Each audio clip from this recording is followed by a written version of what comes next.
You want to wait for Mike or you want to go ahead? No, let's go ahead since he's not feeling well. Mike, by the way, I hope you feel better, brother. I'm really sorry to hear that you're feeling under the weather. I'll take your spot today. I'm sorry. Later. And Aaron, I'm sorry for cheating on you. Sometimes we have to give a little more importance to bass players, right? Because we are always under the attention. Because people think we are stupid just because we play with 4 strings, and no, we're not that stupid. You're so tiny, and your instrument's like bigger than you. Yeah, it's big. And I can remember playing flute and switching to drums and trying to carry a bass drum, and we were about the same height, so it's kind of similar. Yeah. What made you choose bass? I don't know. I just started with bass. By the way, this is Alessandro from Gemini Syndrome. Everybody, I'm Evie Star. Hi, everybody. We are hanging out at Kress Live in Biloxi. Yes. Tonight, looking forward to a great show with Islander, 3 Years Hollow, and Non-Point. Non-Point, yeah. That's going to be so sick. Such a sick lineup. I'm so excited. The tour is going pretty well. We are a little bit more than halfway done right now. Oh, nice. Yeah, like we have 10 shows, and then we're going back. To LA? Yeah, to LA. Do you live in LA now? Yeah. We pretty much all live in LA. I know you guys are based out of LA, but I know a bunch of you guys are from everywhere. Yeah, no one of us is from LA. Well, you're from Brazil originally. No, Italy. Italy. Jeez. See, I told you I keep thinking. You're from the same city as Christina Scabbia. Yeah, of Christina Scabbia. I'm from Milan, Italy. Michael is from Chattanooga, Tennessee. Oh, nice. Brian is from Colorado. And Aaron's from Ohio. From Ohio. From Chicago. Stardust was written about the hotel. Yeah, that hotel. Yeah. Do you have any memories of that hotel?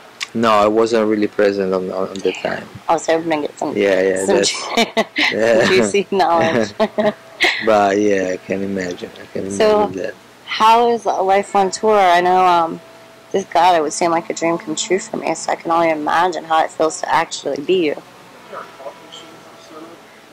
I'm getting here working on right now, but we do have these. Do you want a frappuccino? If you want to leave it there, it's fine. All right. Thank you. Thank you. Wow. You got Starbucks.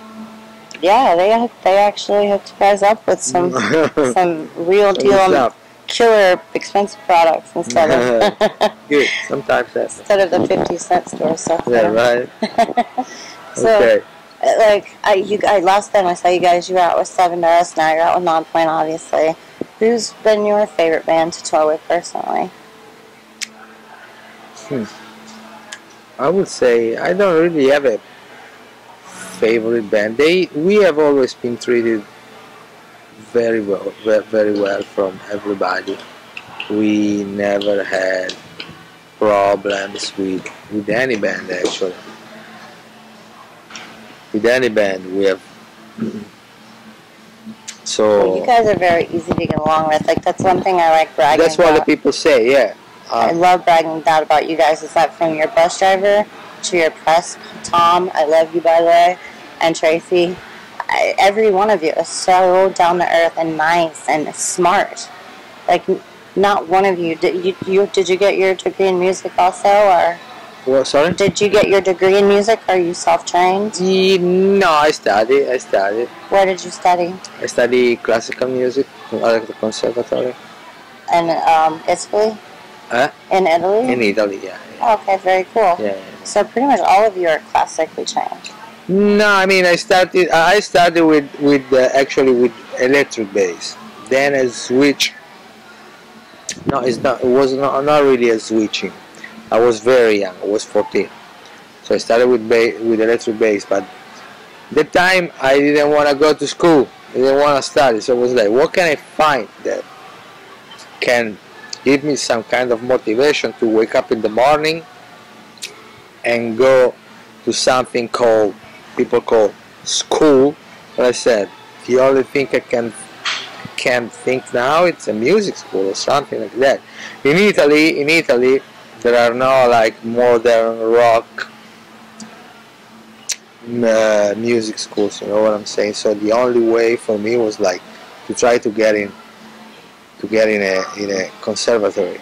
It's amazing. Every time I interview one of you guys, I learn something else that I have in common with you because I played flute my whole life. So Oh, really? theory was beaten into my brain. Oh, yeah. You know, it's hard for me now. Like the challenge is how to play it by ear, and it's so much fun when I can figure it out by myself and not have to rely on music is on the roadmap, the sheet. You know. Yeah. Music is. I mean, it's fun. First of all, it's fun. It has to be fun. It has to be. I mean, for me, my idea of music, if I don't think about it on a musician perspective, okay, but my idea of music is something that you can listen to when you're driving and make you smile or make you cry or whatever it does. It's just roller coaster. It's just the soundtrack of your life, okay? Music has helped me get past so many situations, and I'm sure it's helped you get through many. Do you have any particular circumstances in your life that you can pinpoint that's helped you become the person that you are today? That you can say this was a distinct changing point for me to go positive. I think everything. Since I started to become a fan of music, that's where everything started to change in my life. There is not a moment when I can say, the moment when I bought that record then started to change my life and my vision. No, when I became a fan of music, just make everything. I feel the same way. The day, day I became a real fan. Yeah, it's about all of it because I like everything. So you don't have like a favorite part of touring, like the tour or the actual stage show, or whatever the case. I like all of everything that comes with that. With being in a band, I like to be in a studio. I love to be in a studio. I love to write music. Do you write lyrics or just? No, I just like. I've never been able to write lyrics. I've always been like I don't even know how to start. Is it maybe because English is your second language? No, it's not because of language. Just I don't know. Just not who you are. No, it's not me. That's what you have Aaron for. Yeah, that's Aaron. We have Aaron for He's that. very deep. Yeah. I've seen Aaron go through some very emotional times, but positive ones. Yeah. Like, for instance, the last show with Seven Deaths, he came out back and he was bawling. Yeah. And, I'm telling everybody, leave him alone for a minute. He's fine, just give him the space. Yeah. And it's because he felt it was the best performance of his life. And when he looked out and actually got to see 2,500 people cheering for you guys, he got emotionally it was pretty overwhelmed. good.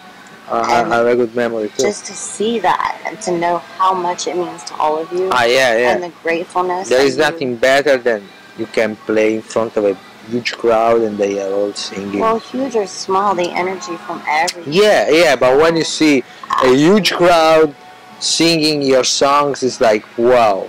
Oh, yeah. What does that feel like in real life? Because I've envisioned it, but I cannot explain. No words. No. I can. It's the best reward. It's the best reward. I can't argue with that. Because to me, when I was on stage and just being around very intelligent and talented people such as yourself, I feel it. Like I feel this wow in the air of how cool it's going to be. And I am blessed to do this because I get to share with people that you guys aren't just pictures and songs for real people. Yeah. And you're very down to earth and very talented, and you actually worked hard to get where you are. And you guys all come from such different places, but yet you're able to come together what seems like so easily. Thank you. We did the best we can to make this work. Well, I mean, I know every band has their ups and downs, but what do you think is possibly something that kind of is the glue to Gemini Syndrome that makes you guys work so well together? Is it because you're so different? No, it's just chemistry. That's the magic of music, man. You cannot explain that. And there is some people I'm in with your personalities too. Like you guys, like it being all from different places. Something brought you guys together. Obviously, we all believe in karma and the law of attraction and things like that. But there's a glue that holds you guys all together. And Yeah, to me, and it's not. the duality. Yeah, the And all of you duality. are We so are. individually unique and cool. Yeah, that for Together, sure. you're That's for sure. But it's like that's why I'm saying it's the magic of music, because we never planned this. It just happened. Okay, so we actually we ask themselves the same. How was this possible? How did this happen? We don't even know how. It just happened. And I couldn't be happier. You guys are like a rocket. You have 4 or 5 singles on the radio, depending on if you look at live or FM and such. But I mean, to be honest, the whole record's great, and I love the fact that every song has an opposite song. Yeah. So even just that you put that much thought into the titles and the lyrics and the songs and the meanings and everything that goes into it. I mean, people don't understand. This was created from nothing. Yeah. Like out of thin air, you guys pulled this out of your brain. And made it come to life. So yeah, it's a lot of work. You're real artists. Yeah. How does it feel to know that your dreams have come true finally? Feels good. Feels good. I honestly don't feel arrived anywhere, because I wanna. You want to keep going up? I wanna keep going. Well, I wouldn't respect you so much if you're ever satisfied with your plays, because you always want to strive for more. But yeah, I mean, I consider Gemini Syndrome a bit. We're still a baby band. We are not a big band. So. But comparatively, a lot of people have gone 10, 15 years without the success that you've achieved in up 2 years. So, to me, you guys skipped a bunch of steps on the ladder, and you're there now, and it's okay to celebrate and medal it all. Oh, yeah, that's for sure. And I definitely know you're going to keep going. I mean, you guys don't have it in you to quit. None of you do. This job, we do this just for... You do it because you love it. And it shows. We have nothing else to do, man. If I wasn't doing this, I don't know what I was doing. Did you ever have to go through any rough situations growing up, as far as... I know Brian had his issues with drugs. Oh, yeah, drugs a lot. Did you have Now, if you really want to know it, I did pretty much everything I shouldn't have done. So what gave you the strength to conquer those vices? When I think that when you reach like the top, the only way for you to change and turn on the switch to quit everything, every bad thing, is that something bad has to. I mean, to me, what happened is something bad happened to me. Like I lost somebody, and it was a little bit my fault, because I wasn't taking care of what happened, just because I was too much crazy on drugs. And when I have my loss, I realized that that wasn't the way to go. And I said, okay, so you better find your way right now. Keep going like this and destroy yourself and probably die like a stupid, or be a real man and quit to do whatever you're not supposed to. So basically, it's true what they say. You just kind of have to stop. Yeah, you just have to wake up. You gotta want. Stop. You gotta want. You gotta want. You gotta want. More than anything else. Yeah, it's all about you. No one can. I got friends for years telling me, "Hey, come on, just stop it. Just what are you doing? What are you? I can't even talk with you." I was like, whatever. I know what I'm doing. Okay.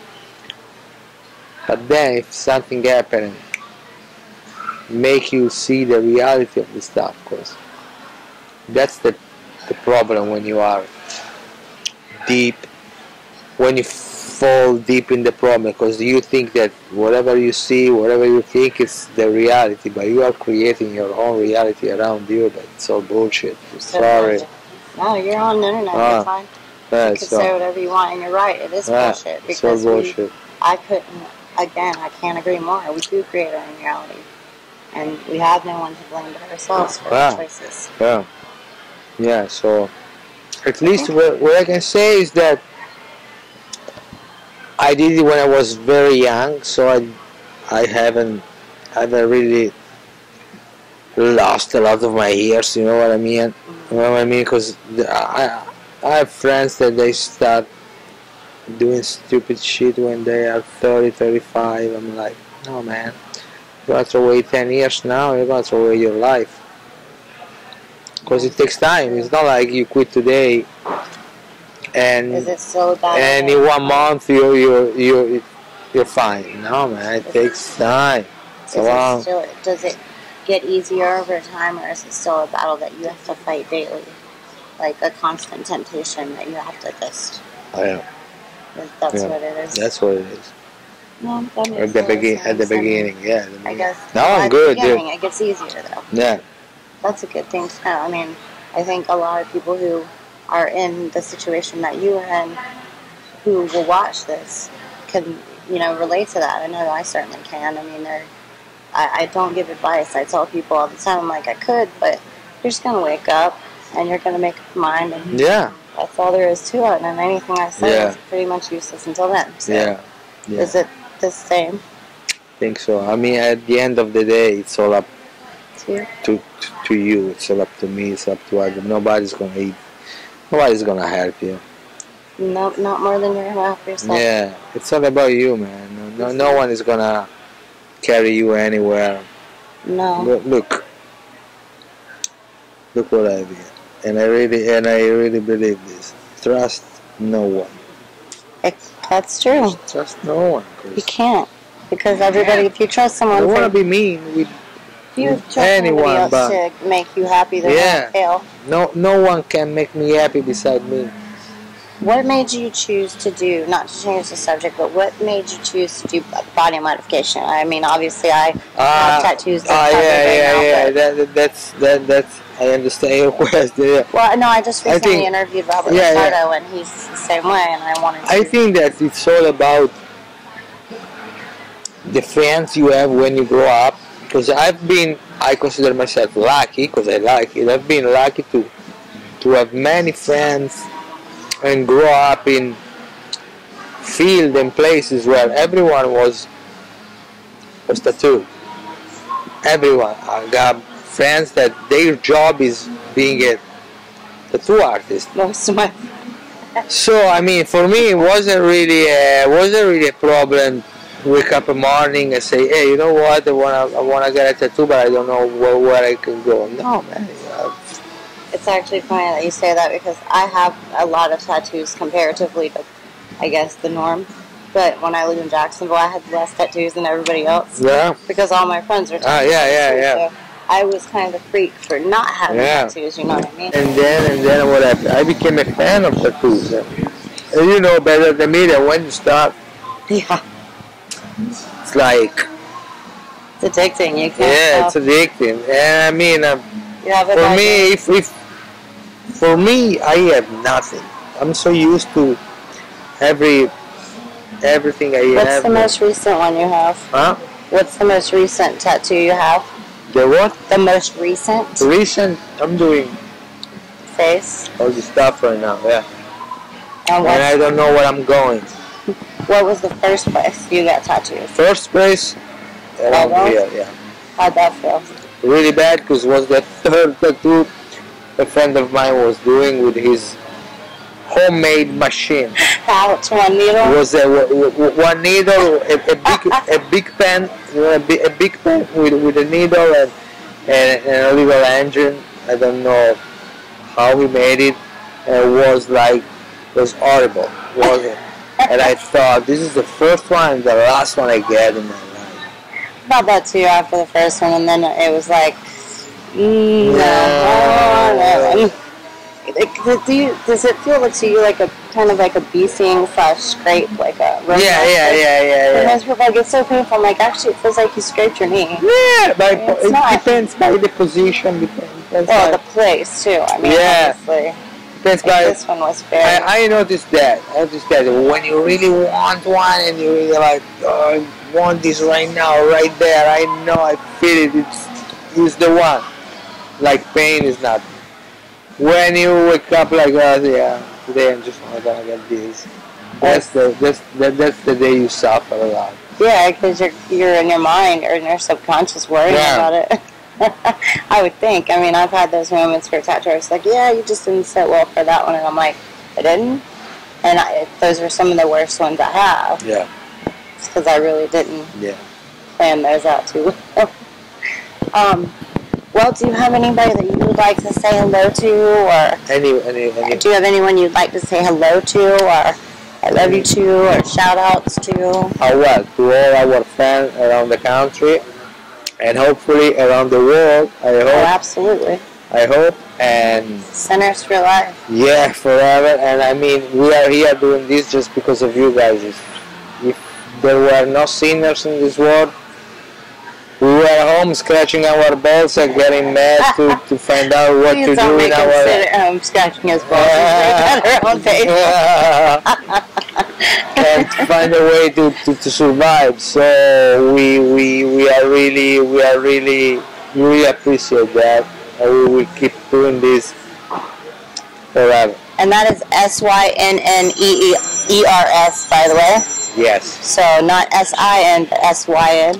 Yes. Make sure you pick up a copy of their album Lux in stores and on iTunes and Amazon and Best Buy and online on the website. GeminiSyndrome.com, and keep an eye open for next year because we will have our second record coming out. Yay! When? First of the year, no year? Not the details yet, but we're working on it. Dang it. Oh well, I'll have to wait, but I'm gonna be awesome. Pins and needles under here, pins and needles. Well, Alessandro, I thank you for filling in for Mike, and again, Mike, I hope you really feel better, and look forward to seeing you on stage tonight. I really feel bad that you have to play. Being better, Mike. Feel better. And Alessandro, thank you for your time and everything that you do for all of us, and just the energy, man. Just the vibes. Thank you. Good people. All right. This is Alessandro from Gemini Syndrome. I am Evie Star. We're going to go get our heads right or some shit. Who knows? Peace. Later.